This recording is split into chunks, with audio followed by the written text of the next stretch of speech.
Hola, a buenas. Este vídeo es una continuación sobre el no yo y bueno, me han preguntado que, como lo que expliqué en el otro vídeo, que si nuestro poder de acción, que si es limitado, ¿no? Como si todo es fruto del azar. Entonces, bueno, me gustaría eh, compartir algunas reflexiones más sobre esto, pues para a ver si se clarifica, ¿no? Por ejemplo, yo sí que pienso que nuestro radio de acción es muy limitado y que las circunstancias que vamos viviendo, el entorno va generando esos cambios. Pero como ejemplos, podemos, por ejemplo, si nosotros vamos caminando por la calle y llevamos un rato que no estamos atentos y nos hemos dejado arrastrar por pensamientos sobre, no sé, sobre lo que sea, ¿no? Sobre que todo va a ir mal o algún pensamiento que no sea beneficioso, sino que nos genere conflicto. Entonces, de repente, pasado un rato, surge la atención y reconocemos que nos hemos dejado arrastrar por los pensamientos.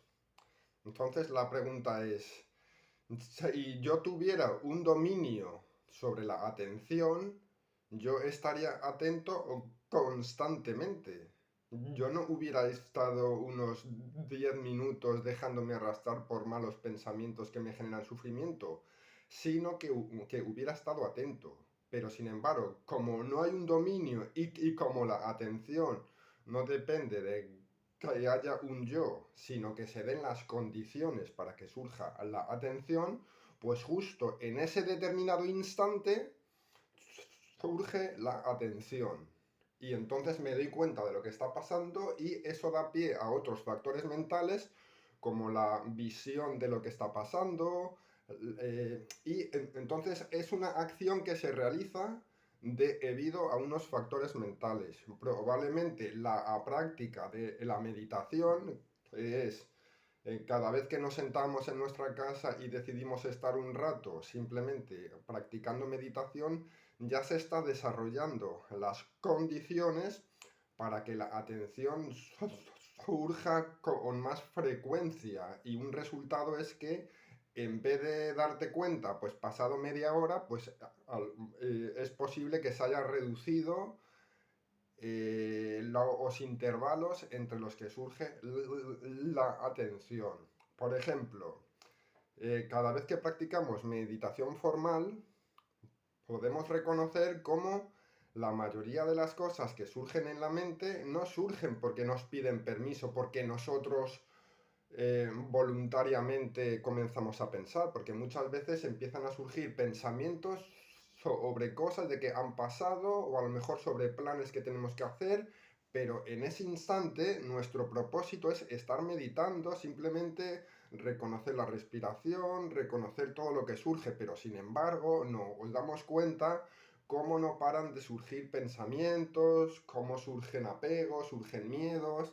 Entonces esto es otra prueba que nosotros tenemos de que no tenemos un control sobre los pensamientos. Los pensamientos surgen porque se dan unas condiciones. Probablemente la fuerza y la frecuencia con la que surgen pensamientos tendrá que ver con los apegos.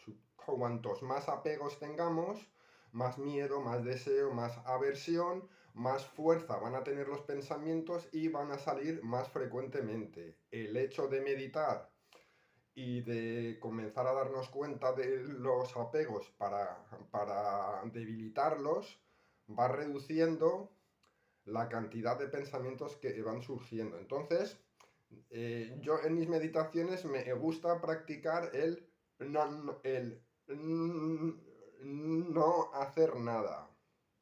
Lo de no hacer nada es simplemente porque al no hacer nada, me refiero no pensar, no mover la atención de un lado para otro, simplemente estar sin hacer nada, porque si estamos sin hacer nada, ya se generan las condiciones para que surja la atención y el hecho de que la conciencia está surgiendo constantemente. Sin hacer nada, seguimos experimentando el mundo a través de los sentidos.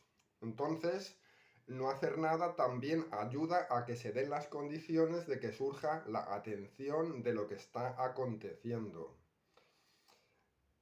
Pero me di cuenta, en ese momento de no hacer nada, me di cuenta cómo los factores mentales van surgiendo sin que yo haga nada. Cómo las sensaciones surgen sin que yo haga nada. Cómo las percepciones surgen sin que yo haga nada. Cómo la conciencia surge sin que yo haga nada. Cómo recibimos información constantemente sin que nosotros hagamos nada. Entonces ahí podemos ver cómo ya no es algo personal, que yo elijo experimentar una sensación, ahora sale esta sensación, ahora sale esta otra. No, las cosas pasan porque se dan las condiciones y la práctica de la meditación formal nos ayuda, si tenemos la visión correcta, para reconocer cómo eso es así. Yo no puedo parar, yo no puedo dar a la pausa, yo no elijo que salga o no la conciencia. Entonces, un ejercicio que podéis hacer es, en las acciones que realizáis durante todo el día, el observar las motivaciones, el observar por qué habéis hecho una acción. Por ejemplo, ahora puedes estar sentado escuchándome, pero a lo mejor en un instante te da por mover la mano para rascarte la barriga. Entonces podrías observar el factor mental que te ha hecho el que te rasques la barriga. Probablemente ha sido una reacción a una sensación que has tenido. Probablemente eres consciente sobre todas las acciones que realizas. Simplemente pues vamos haciendo cosas. Pero si nos preguntamos si la acción, por ejemplo en esto de rascarse la barriga, si te observas, ¿has decidido tú voluntariamente rascarte la barriga? Probablemente has reaccionado. Otra cosa es que tú hubieras tenido una sensación que te hace rascarte la barriga y a lo mejor esa acción como que se hubiera querido poner en marcha, pero al instante siguiente a lo mejor surge el factor mental de la atención y observa, ahora me quiero rascar porque tengo esta sensación y lo que voy a hacer es estar con la sensación y no me voy a rascar, ¿vale? Pues ahí hubiera surgido otro factor mental de la comprensión de las enseñanzas, de eso que estoy diciendo, de que hace pues que no te rasques la barriga. Es un ejemplo tonto, ya lo sé, pero es el observar las cosas que hacemos, las palabras que decimos. Todas las acciones que hacemos están condicionadas.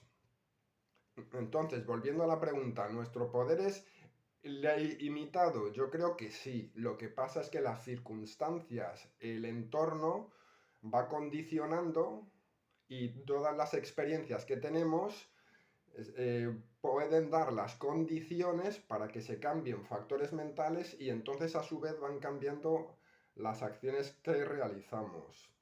Por ejemplo, todos habremos escuchado lo de sanar al niño pequeño, las experiencias que hemos vivido siendo pequeños, a lo mejor hemos vivido situaciones muy difíciles y mucho de ese dolor que se pudo vivir en esa época ha permanecido. Y ese dolor sigue condicionando las acciones presentes, sobre todo gente de que ha vivido situaciones muy difíciles, que si maltrato, que si abusos. Todas esas circunstancias han generado unos factores mentales y lo que se dice es que si no llegamos a sanar eso, nos siguen condicionando. A lo mejor una persona que vivió una situación muy desagradable, cada vez que llega a tener visualmente un contacto o surge un recuerdo sobre esa circunstancia, como su acción ya está condicionada. Entonces una persona a lo mejor deja de hacer cosas, deja de hacer unas determinadas cosas porque hay un recuerdo del que a lo mejor ni siquiera es consciente o hay algo ahí que le condiciona para que surjan determinados factores que le impidan el querer exponerse a esa situación. Pues esto, por ejemplo, puede ser otro ejemplo de que esa persona, a lo mejor a nosotros hay ciertas acciones que realizan ciertas personas que nos parecen absurdas que no se hagan, que no le vemos ningún problema, pero como cada uno va teniendo sus percepciones, sus factores mentales desarrollados más o menos, unos los tienen más y otros los tienen menos, pues las acciones de las personas todas están condicionadas por esos factores mentales y precisamente la práctica es reconocerlo y reconocer aquellas que son perjudiciales y que nos llevan al sufrimiento y desarrollar aquellas beneficiosas. Por ejemplo, hablando sobre practicar metta, que es la benevolencia. Cada vez que practicamos metta, se van desarrollando factores mentales beneficiosos.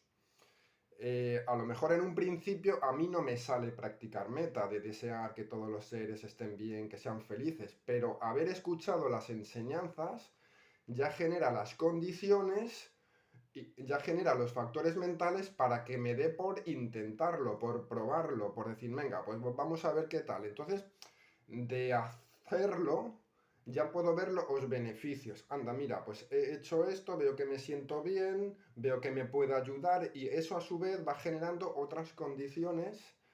Y bueno, pues como he dicho, las circunstancias externas, lo que vivimos nos va cambiando los factores mentales y no siempre van manteniéndose, porque precisamente lo que se supone que uno se va desarrollando, va teniendo más comprensiones debido a las experiencias que va teniendo, ¿no? Luego también hay personas de que con los años, pues en vez de ir hacia mejor, pues se vuelven más rabiosas, más tal, pues porque también hay ciertos factores mentales, a lo mejor porque esa persona no ha hecho aquello que le hubiera gustado hacer o porque tiene algún resentimiento, pues eso también genera condiciones que le condicionan, factores mentales que condicionan sus acciones y por eso pues es...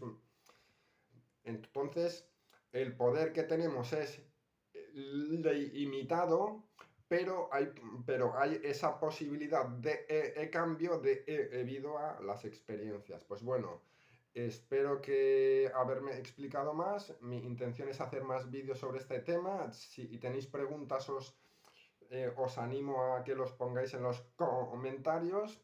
Si no os queda bien claro, incluso podríais contactar conmigo y podríamos hablar por teléfono y os animo a participar en las meditaciones online que realizo porque en mis meditaciones ahí suelo hacer mucho hincapié para que lo experimentéis cómo las cosas pasan sin necesidad de que yo las haga, sino que van siguiendo las leyes de la naturaleza, van surgiendo si se dan las condiciones para que surjan. Pues nada, pues espero que estéis bien.